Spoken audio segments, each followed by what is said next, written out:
포항 지진으로 인한 부상자 가운데 한 명이 아직 의식을 되찾지 못하고 있습니다. 정신적 충격이 큰 이재민들을 위한 심리치료와 상담도 시작됩니다. 네, 취재기자 연결합니다. 홍주혜 기자.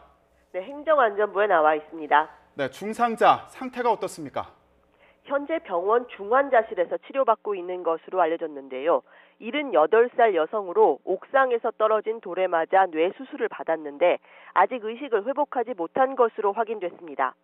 행정안전부는 오늘 오전 브리핑에서 이번 포항 지진에 따른 중상자는 이 여성 1명이라고 밝혔습니다. 경상자 11명까지 합치면 이번 지진으로 다쳐 입원 치료를 받는 사람은 지금까지 12명으로 집계됐습니다. 행안부는 부상자 대부분이 떨어지는 물체에 맞아 골절을 당하는 등 크고 작은 피해를 입었다고 설명했습니다.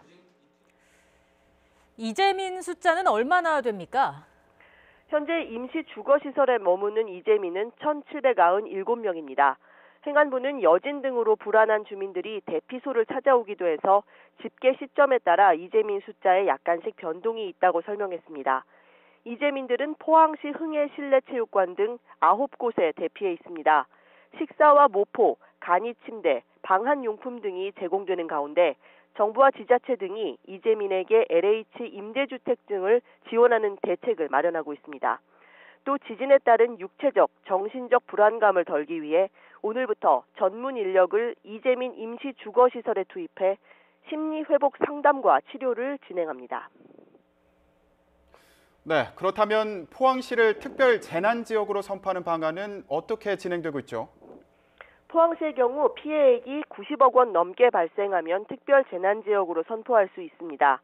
즉 피해 조사와 복구 계획을 세워서 피해액을 추산하는 게 먼저입니다.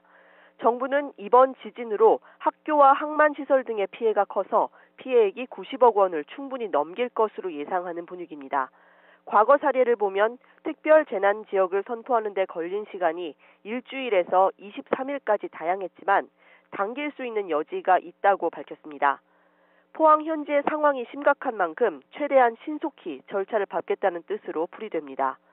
특별 재난 지역이 되면 해당 지자체는 지방비 부담을 덜고 주민들은 전기료와 통신요금, 도시가스 요금, 건강보험료 등을 감면받습니다. 정부는 또 선지원, 후복구 원칙에 따라 피해 시설의 복구 여부와 관계없이 사유시설에 대한 재난지원금을 우선 지급하기로 했습니다.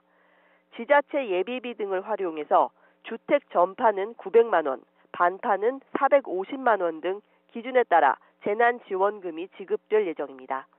지금까지 행안부에서 YTN 홍주혜입니다.